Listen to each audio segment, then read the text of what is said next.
Hey, welcome to Life in the Leadership Lane. I'm your host, Bruce Waller, where I get to talk to leaders that are making a difference in the workplace and in our communities. What did they do to get started? And what are they doing to stay there? Oh my goodness, here we are. Man, we are just moving through 2024, and I'm bringing you another special guest today as I'm getting to talk to Mya Kelly. Mya is the head of people and culture at R&R Partners, and she's also the 2024 Austin SHRM President. Mya, it's so good to have you on the show. How you doing? I'm good. Thank you for having me. How are you, Bruce? I am wonderful. I remember it wasn't that long ago. I always like to start out, with the show reflecting, and it wasn't that long ago when we were in Washington, D.C. at the VLBM conference. We were having dinner, a great dinner. I think Stacy Benavides was there. And Yeah. I said, hey, I've got to have you on the show. Your energy has just been incredible. And then we met not too long ago at the Texas SHRM winter meeting in Dallas, Texas. Hey, what'd you think about that meeting? I absolutely love the meeting. I just love the energy, the people. But I love the opportunity to meet all of you guys. It was great. I Yeah. enjoyed it. I'm trying to figure out how I can go back to VLBM again next year. So Oh, I know. It's great being around energetic people. Everybody's kind of moving in the same direction. I know that was a great meeting in yeah, it was in January, and this show is actually being aired, I think March the 30th, and so we'll be in April when you're listening to it, and we'll be down in Austin, Texas. So I'll get to see you before long. So hey, as we talk about leadership today, I am so excited to talk to you. But before we get into that, I would love for you, for those who have not heard of R&R Partners, I would love for you to share just a brief highlight of your organization and how you serve your customers. So R&R Partners is the advertising agency. We are headquartered in Las Vegas. We are probably right now, our footprint spans over 23 states, and we have approximately 300 employees. I would say our bread butter is in the creative space. We do a lot of strategy as it relates to social media, PR, government, you name it, anything in the social space or advertising space, we do it. But we're a full service agency headquartered in Las Vegas, Nevada. Yeah, I love that. Oh my God. That now when I think about Las Vegas, Nevada, I think about that. I forgot what that's actually called, but it's the new, like this dome. The sphere, The yeah, sphere. Oh my goodness. Isn't that it's amazing. incredible? It Oh, is. yeah, that is so cool. Well, I love it. I love anytime someone shares a little bit about their organization, you can always feel like the energy they have working for the organization. I have that with my company too. And so that is awesome. Okay. So I've gotten to know you over the last year or so through Texas SHRM. But I know there's a lot of things that I don't know about you, and I'm excited to, share you and all about your story. Share the Mya Kelly story. Like, where did you grow up? And how in the Yeah. world did you get into HR and leadership? So I grew up in Cedar Park, Texas, which is a small suburb of Austin. It's grown now, of course. Austin has just grown over the past years. But grew up there, went to college in it's a HBCU, and it's called Texas Southern University in Houston. Loved it there. After I graduated college, like most, I was trying to decide what I wanted to do with my life, myself, and how to utilize this degree I just got. And so I ran into someone. We just got to talking, and she said she was teaching English in China. And so I was like, I think I would love the opportunity. We exchanged information. I started interviewing that summer, probably right after I graduated college, and ended up having 3 interviews with schools in South Korea. And they all 3 of them picked me up. I chose one that was in a city called Gyeongsan, which isn't too far from Seoul, South Korea. And so I went overseas. And before I did, I was just like, okay, I need to immerse myself more in the culture, ingrain myself in the language. And it was one of the best experiences I've ever had, which was just to be amongst people that didn't look like me in a totally different culture.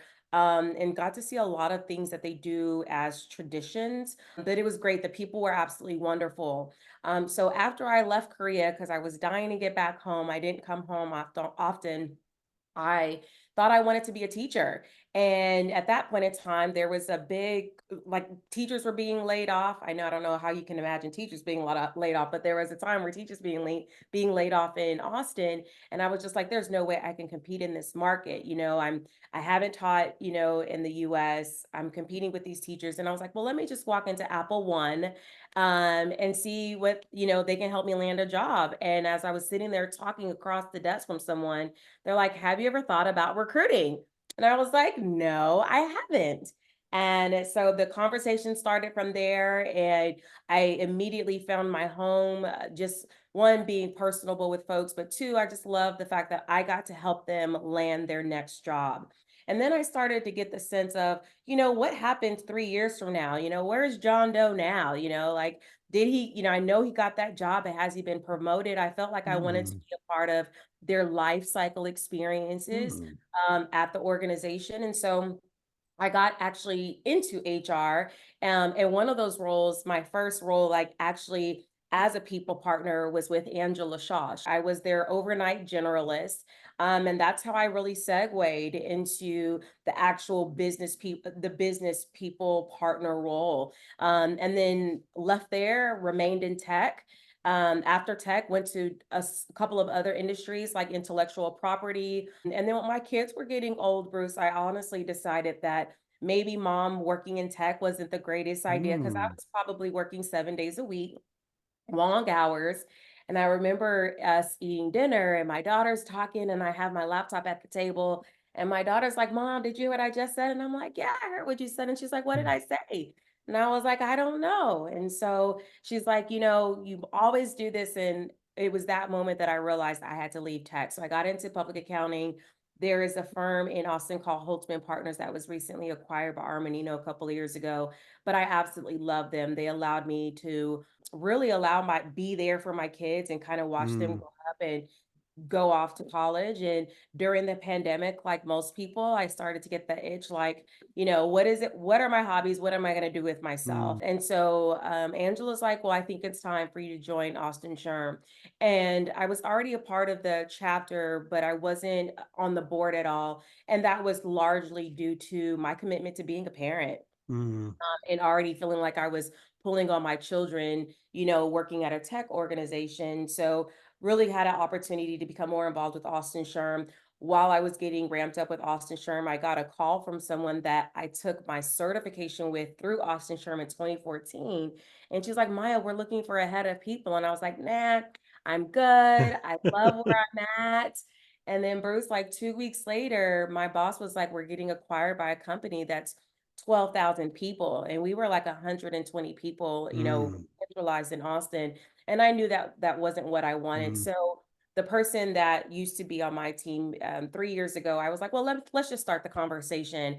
So lo and behold, long story short, started the conversation. And every conversation I had, the conversation just got better. And I was just like, I am a believer. I was like, God, if this is the mm, direction you want me to go in, then I'll follow the direction you're taking me in. And so that's how I ended up at R&R Partners. And the longer I stayed with Austin SHRM on the board, especially with my kids going off to college and feeling like, well, what are my hobbies? I was like, I don't know what my hobbies are. My hobbies are my kids' hobbies. I don't even know what I'm going to do for dinner, because the kids usually choose what we're doing for mm, dinner. So I felt like I had to reinvent and find myself. And so I feel like through all of those things, I found my, what I feel like, a forever home at R&R Partners. And I feel like I found my call to mm, duty for myself, my life, which is being with Austin SHRM, and then possibly seeing, what Texas SHRM has to offer afterwards. But I love mm. being a servant leader. But that's pretty much my life in a nutshell. Oh my goodness, there is so much here. Oh, this is fantastic. And by the way, I'm a big Angela Shaw fan. I Are you? mean, oh my God. So I've had her on the show.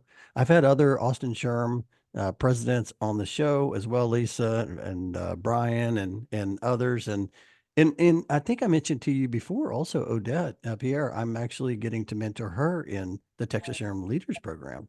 Yeah. So there's a lot of great people.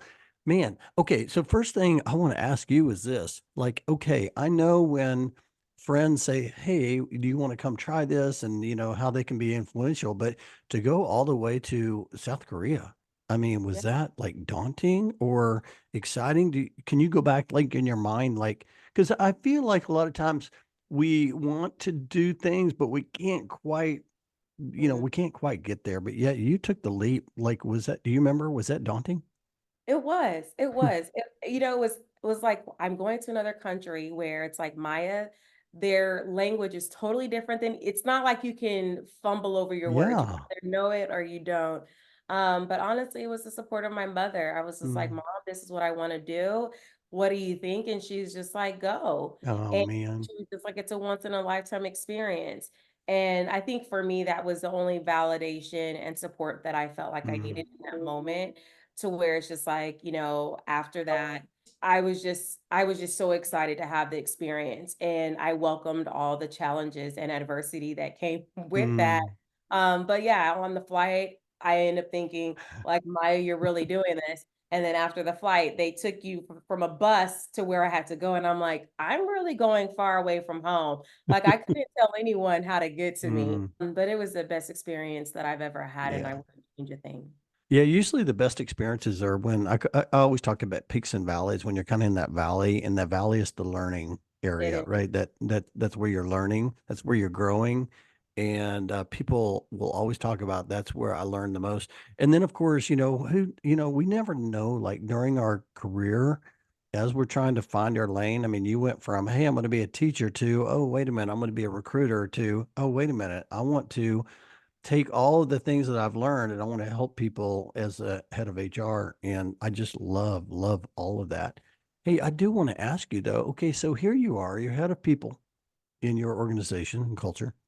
As you kind of like think about like how you got here, I always like to talk about mentors. Like, were there some mentors that helped you get to where you are today? And if so, what was it about them that made them such a great mentor? So one of them, my first one is probably Angela. Yeah. Um, and one thing I loved about her is she would verbally tell me, like, I'm going to be hard on you. I'm going to challenge you. That's because I feel like you're destined for more. You're destined for greatness. Mm, And I think that's what sometimes we miss as leaders is really just making sure we kind of lean into that positive reinforcement where I think most of our employees or people we interact with know that you're doing it for their betterment, their development. But I think sometimes it's kind of like with our own children, you have to communicate the why behind it.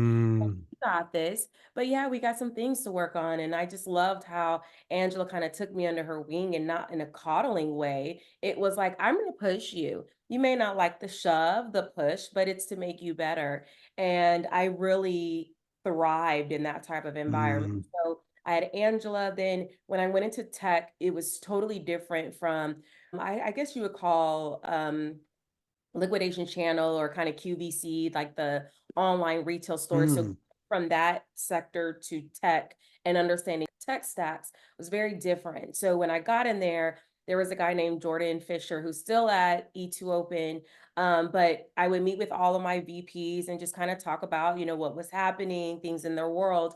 And he would take out this whiteboard and mm, he would literally get into like the business and we would did supply chain how one impacts the other and I just felt like every session even though it was about how I can better support him he was teaching me and mm, it wasn't until later where I realized the reciprocity whereas a people leader I'm supporting him but I feel like as people leaders sometimes we're a little bit removed from like the nuances of the business and the operation piece of the business or really like the our bread and butter is our technology. So sometimes we're a little bit removed from that. So understanding different tech stacks, I don't think I would have been as well suited for being successful there if I mm, didn't have someone who was more immersed in the business take the time to kind of talk to me about how we operate as an organization, really what our products mean, how we go to market, all these things, which I feel like are really important for mm, all leaders, regardless of what type of leader you are. And then outside of that, I've had some other instrumental leaders. I've been very fortunate to have people who are in my corner and if I need to talk and want to need a sounding board, they're always there. But I would say Gordon and Angela have been like the two people that I would say have been very pivotal in my success. Naturally, my family, my mother, who's like a really like a calmness. Um, I've had some amazing people, and I have an awesome tribe. But I would say Angela Gordon and my mom and God, of course. So Yeah, I was yeah. actually thinking about your mom because when you went off, you said, "Hey, here's what I want to do," and she gave you that support. And I think that's the part people need to know is they have to have that support around to do anything, to make any progress, to go where they want to go. They have to have that support system in around them.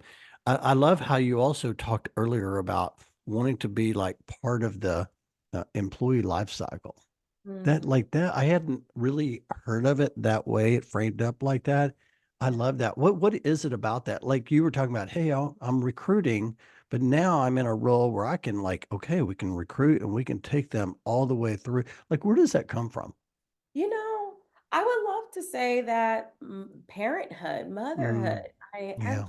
I would be able to say I love being a parent. I love being a Mm, mom.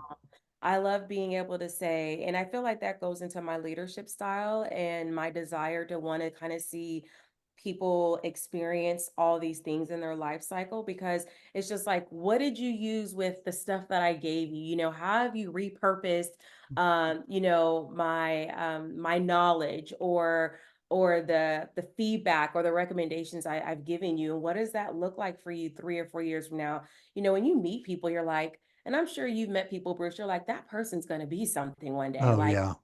I want to see what they're doing in the next 5 years. And so naturally, I'm just inquisitive, where it's just like, I want to know what that person's doing in the next 2 years. So now it's great. I mean, now I get to see people have babies and get married. And I'm like, it's Mm, like my experience. I'm like, oh my gosh, life is so short. And I think that, when it comes to people and you can see how they're blossoming, it makes you feel good because I mm, feel like some people really struggle, and when you see someone get it, and especially I feel like we spend so much time at work. It's like if I can see their development, their growth, then it's just like I want to continue to pour into those people. So I feel like it's more about like watching them, but also my ability to be able to continue to be involved and be a part of their journey, which is interesting because I'm just like, just as much as it about them, I want to make sure that I'm continuing to support them throughout the years and over the years. Isn't it interesting how, you're getting out of college and you're trying to figure out what am I going to do with my life? Like, what am I going to do with this degree? And Yeah. now here you are leading people in the organization. And I would say, it sounds like to me, you found your lane, your calling. Do you think there was a moment during that time when you said, "Oh, I found it. I'm going to do this for the rest of my career," or were there a lot of people talk about moments? Talk about Yeah. that. It's interesting because one of the things that I was thinking about in preparation of, our time today was those moments. And of course I've had them. But, one of the things that I thought about is not letting those moments of unhappiness, discouragement, or adversity become more than what they are. They're just moments. And I would say the pivotal or the time in my life where I'm like, I found it was probably when I was the most in my most giving state.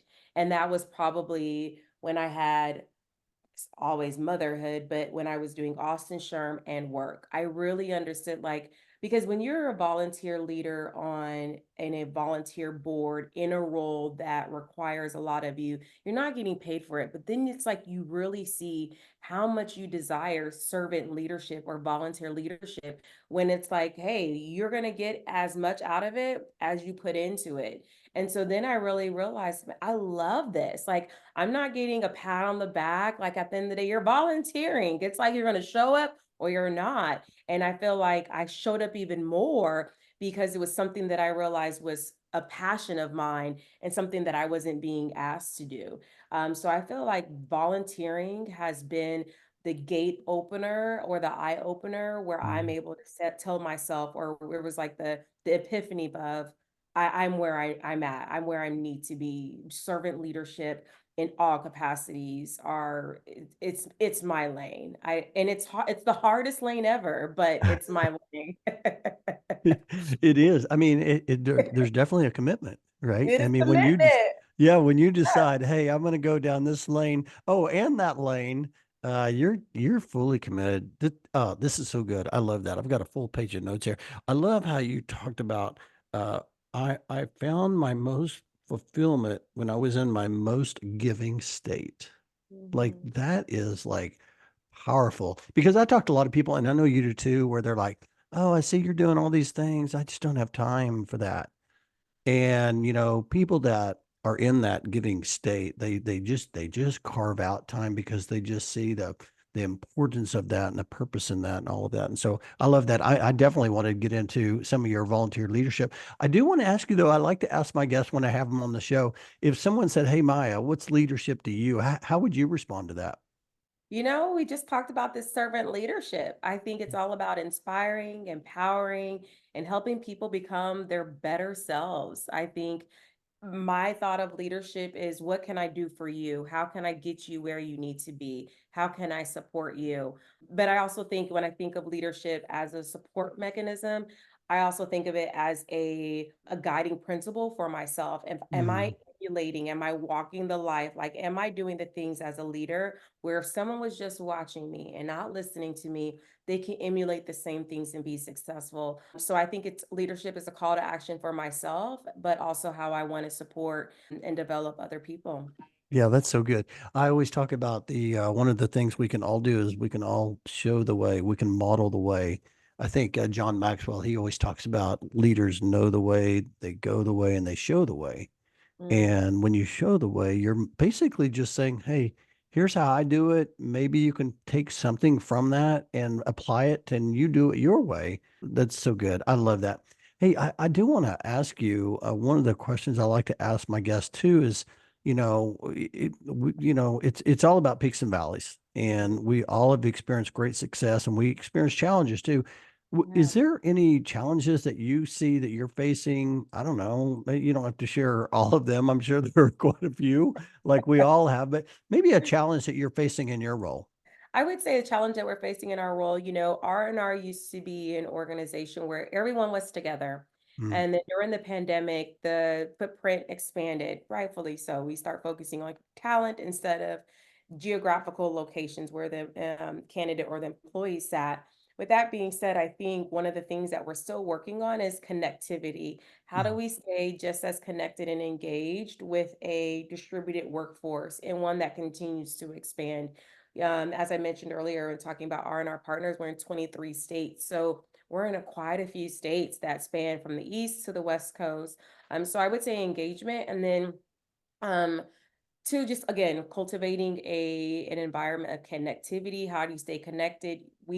We just flew all of our employees to Vegas 2 weeks ago for an annual meeting, like an on-site, and it was spectacular. My energy was like on a 15. It was amazing. But then one thing that the consensus and one thing that we talked about was, when we're on a Zoom call, it's like straight to the agenda. We have 30 minutes, let's get things done and move on, where it's just like we realize those personal aspects we miss a lot, when we're doing Zoom calls. So connectivity for us is at the forefront. So I would say engagement, connectivity, and I would say the last thing, which I feel like a lot of organizations are experiencing, is managers feeling like they can still manage an employee who's not necessarily right in front of them or in the same office space, and making sure that they're still inclusive of those folks that are like myself in Austin, Texas, but there's an entire, 100 and something folks in Nevada. So I think just we're going through, I understand like the pandemic's kind of like coming to a close, but I feel like from a business mhm, standpoint, it takes a few years to really mm. get back into a rhythm of things. So I would say those are our big challenges, and we're continuing to learn.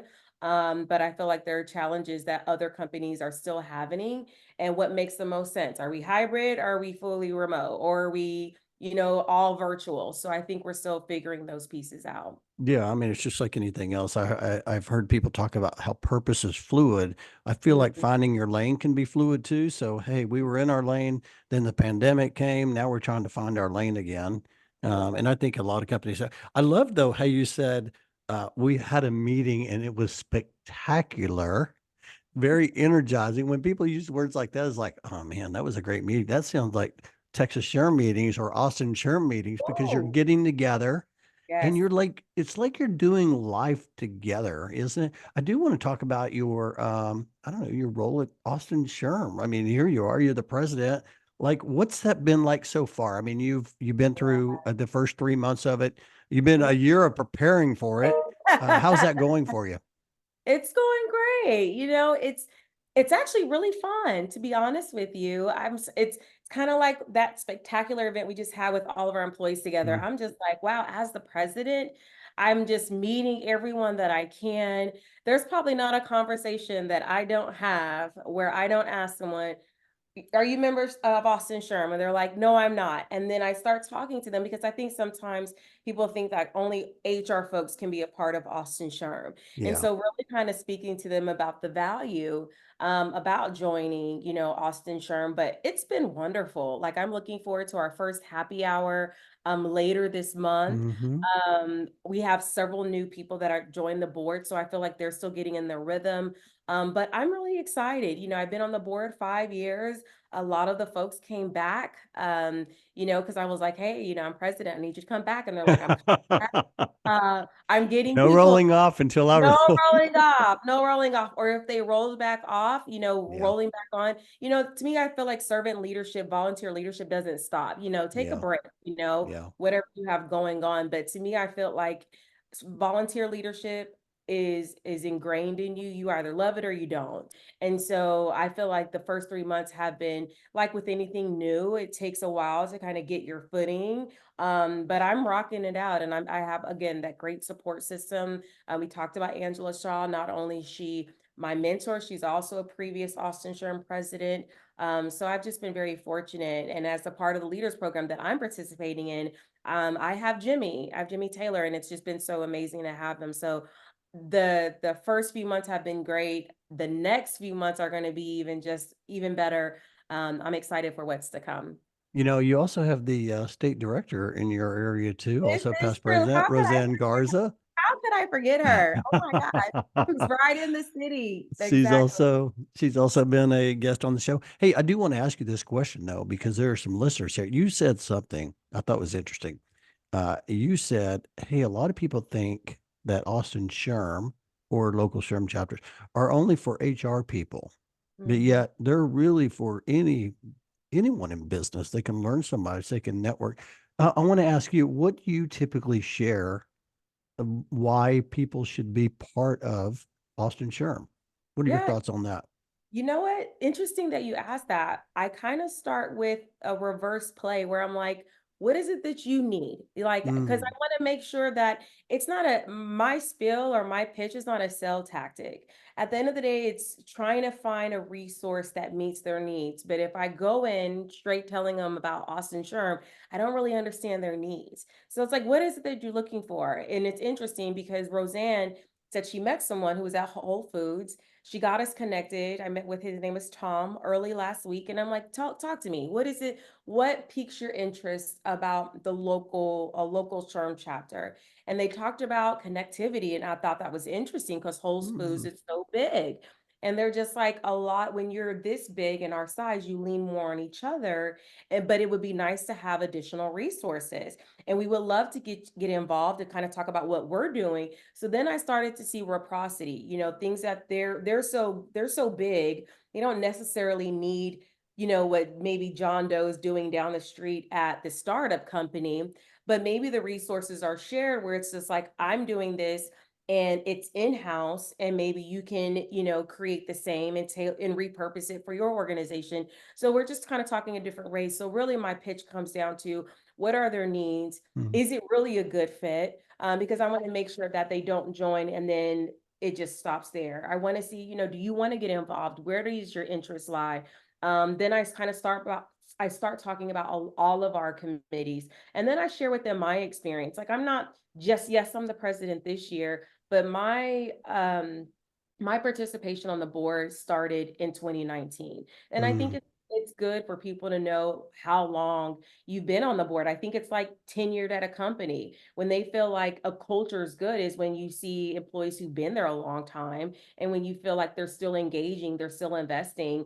And so I want people to get excited because of my excitement about something that I feel like can benefit them, but I want them to see the benefit themselves. So I would say, in short, it's one, kind of starting with them, but two, I just speak honestly about speak about Austin SHRM, how we're connected to Texas SHRM, and I have nothing but wonderful things to say about both groups.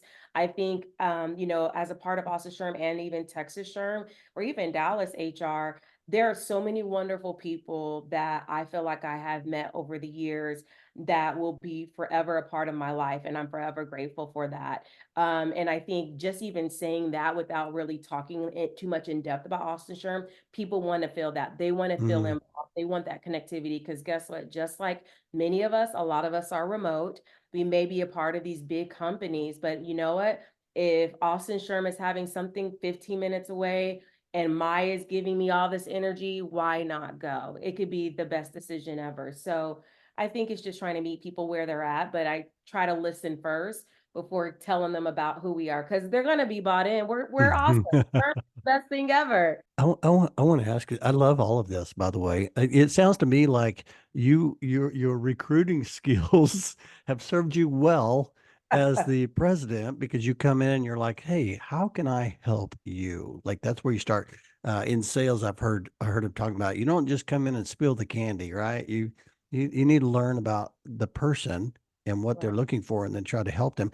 I do want to ask you this question as well. And of course, I gave you a few questions before we started, but I'm curious now, like as you share this, let's say somebody's listening right now and they're new and like they're going to go for the first time. Can you go back to like the first time you went to an event? Like it's kind of scary. Like it's just like you're a little nervous, like you don't know anybody, but then you meet a few people and you walk away and it's like talk about your first time ever going to an event. I'm curious. Can you remember that moment? No, I can't, but it's Oh, been a it's been so long.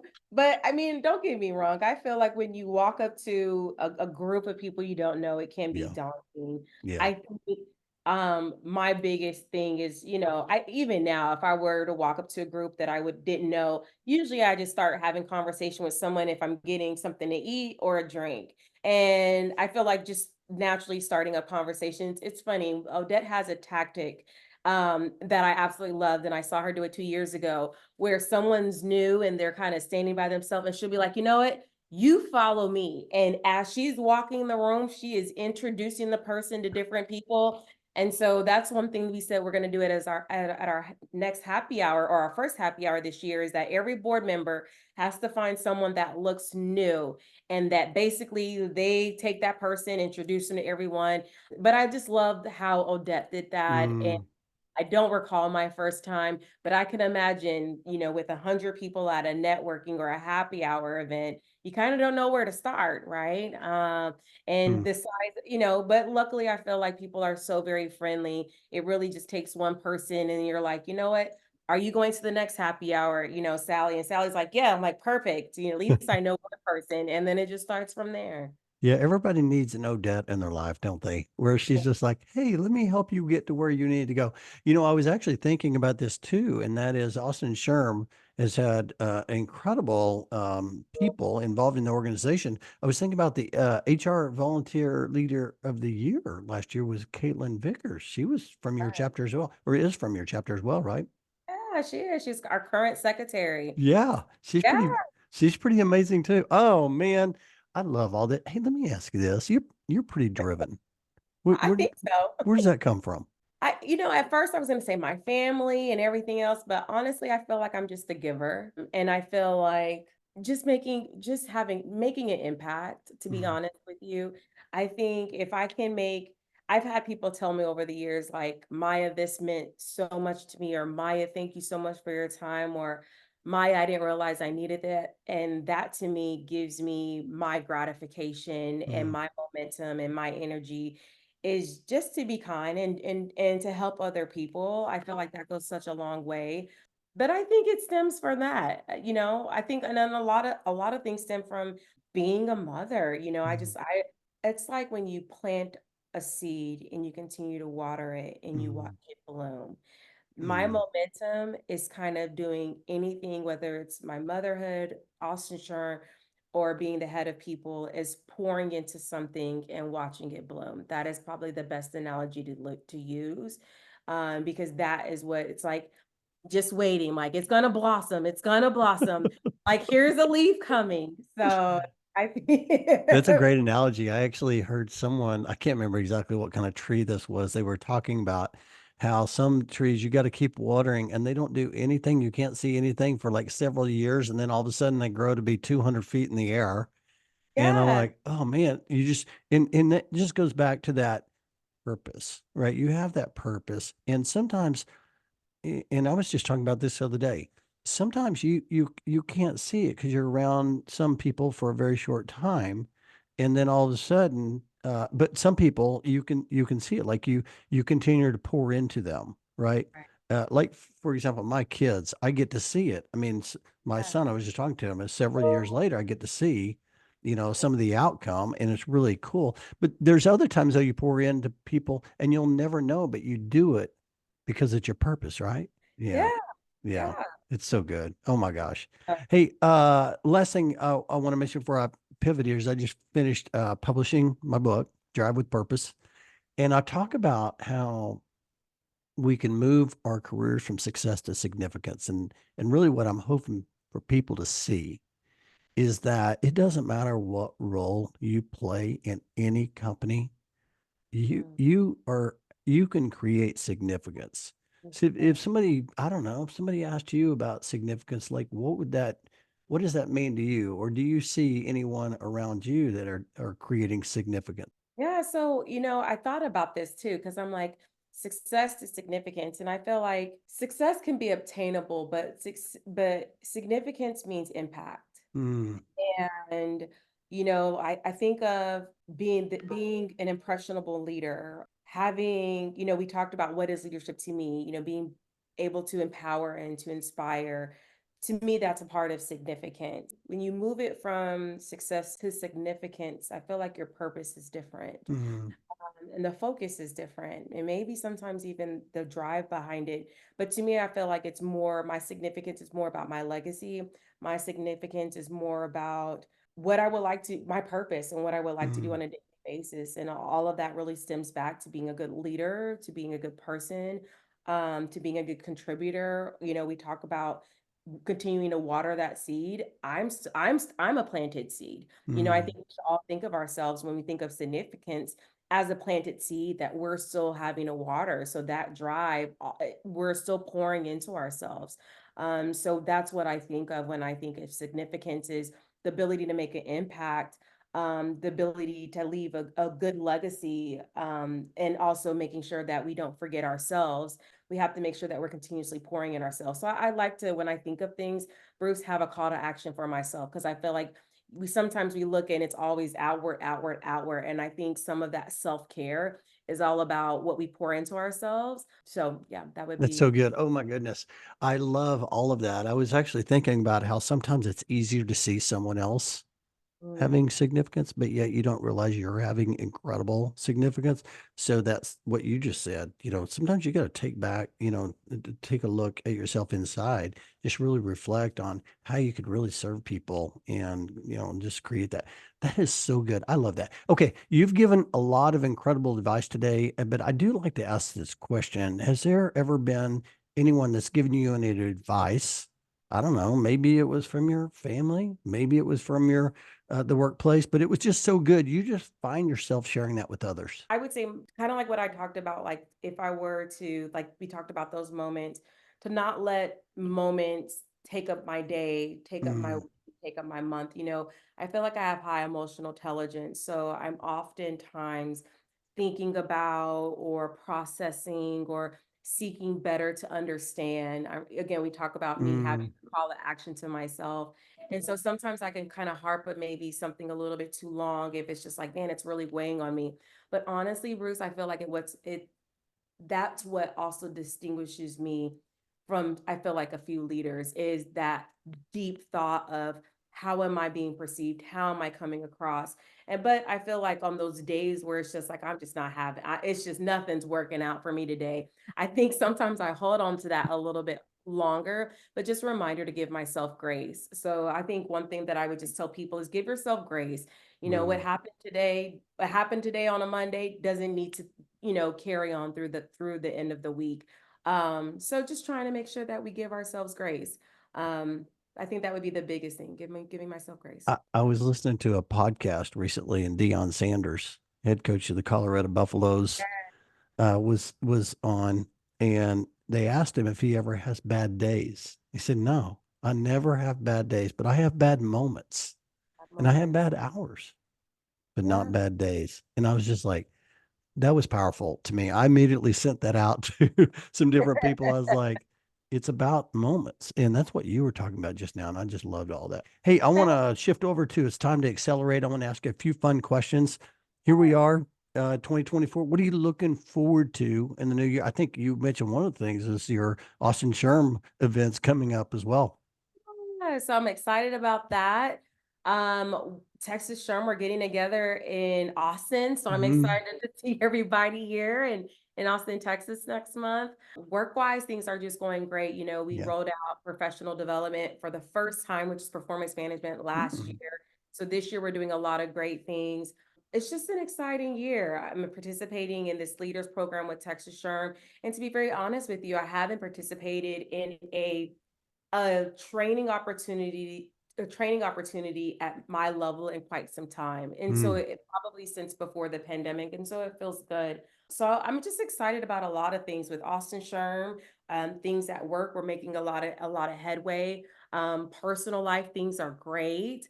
So I'm really happy right now. I would Yeah. say I'm excited. I'm just in a season of gratitude. So right now, my year ahead is just how I can just be a better leader and just kind Mm. of serve in the roles that I'm in, just continuing to not only water myself, but continue to water others. I love that. I always talk about great leaders or grateful leaders. And it sounds like you are definitely in a place of gratitude. Hey, let me ask you this. What energizes you? My people. I would say Mm. yes, my people. I'm very fortunate to work for an organization where everyone's been very vocal, especially at the annual, like, Maya, this is great. I haven't had this before, even on the board. Mm. I talked about how leadership can be a huge task, right? It takes time, but I feel like when you get the thank you, when you get like I appreciate you this morning, or thanks for filling me in your calendar today, goes a long way. So I would Mm. say my people give me um my passion, my drive, because honestly, if it's not for the people, then it's definitely not for me. So Mm. I very love self, that. yeah, I love that. I love it. It's just great to be surrounded by goodness. goodness, yeah, and And is that okay? Here's my last question, probably one of my favorite questions. Maya, 10 years older, is around the corner. She's knocking at your door, and you're going to go answer that door. What's she going to say to you? you've arrived. You have arrived. You've You got arrived. through it. You got through it. I think a part of that, but a high five. One thing about life that I will say is sometimes I think you just have to go through it. I'm a Mm. lot smarter. It's interesting because I felt like at this age right now, I feel like I have it. I feel like I've had enough experiences, enough life lessons. Mm. I feel good about where I'm at right now. So if my 10-year-old self was looking at me, she'd be like, you made it. And I knew you would. There would be no pep talk or nothing else. It's just like you made it and I knew you could. And I think sometimes that's kind of like all we need. It's like the Angela, you got this. I'll see you Mm. in 10 years because you know what? You're destined for greatness. So yeah, that's what I'm hoping she tells me because I'm on my way there. That's inspiring. I love that. I love all that. That's a 10 years wiser Mya Right. Kelly. I love that. You know, when you shared that just now, it reminded me of a phrase or topic I have in my book, and it's learn, earn, and return. You know, we start out, we learn, and then we go earn, and now it's time to return. And that's what you're talking about. It's like, hey, I learned it. I've earned it. I'm continuing to do that, but now it's time for me to return. and I'm going to help people along the way. And so this has been so much fun. I appreciate you coming on to the show, sharing your perspective and wisdom. There's probably someone out there today that has said, "Oh my goodness, I love all of this. I want to follow Maya. I want to connect with her." Is there a way they can connect with you on social? Yeah, so I'm on LinkedIn. Okay. I don't really go on Facebook or Instagram, but I'm on LinkedIn. You could definitely find me there, Mya Kelly. I believe I'm the only one. There's other Mya Kellys, but you'll be able to see me. But I would be happy to talk with anyone, and would love to connect. Perfect. I will put your link in the show notes. Hey, they may want to have some questions around Austin SHRM and get involved in that. If you reach out to Maya, though, be sure and let her know you heard her on Life in the Leadership Lane. That way, the connection's instant. Let her know something she said that might have had some impact, and I think that that'd be a great connection. Listen, I appreciate you so much. I've had you on my list. I got you on the show. This is going to be, it's going to help a lot of people, and I appreciate you doing that. I appreciate you serving Austin SHRM, Texas SHRM. I cannot wait to see all of the great things ahead that you're a part of. And so thank you. And thank you for your friendship. Of course, you're most welcome. Thank you for having me. Awesome. Okay. Can't wait to share this. I'll talk to you later.